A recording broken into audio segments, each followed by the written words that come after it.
আসসালামু আলাইকুম ওয়া রাহমাতুল্লাহি ওয়া বারাকাতুহু। আমার দেশ বিদেশের প্রিয় বন্ধুরা, আপনারা সবাই কেমন আছেন? দোয়া করে পৃথিবীর যে প্রান্তে থাকেন ভালো থাকেন। নিয়ে এলাম কোরবানির হাটের একটা গরুর ভিডিওটি আপনাদের জন্য।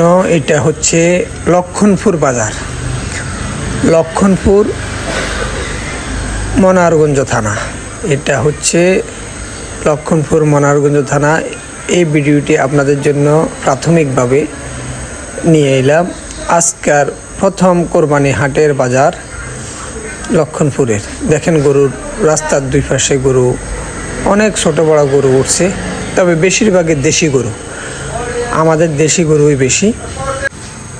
মূলত এখন ভারত পাকিস্তান যুদ্ধ লাগার কারণে বর্ডার থেকে গরু মনে হয় আসতে পারবে না। যদিও চোরা লাইনে কিছু গরু আসে, তাহলে বড় গরু সামনে পাবেন। আর যারা আগে নিয়ে আসছে তাদের গরুগুলো আছে। আমাদের দেশে ইন্ডিয়ান গরু অবশ্যই আসতে হয়। কোরবানে অনেক গরুর প্রয়োজন আমাদের দেশের মানুষ, ইসলাম প্রিয় মানুষ বড় বড় গরু কোরবান দেয়। আপনারা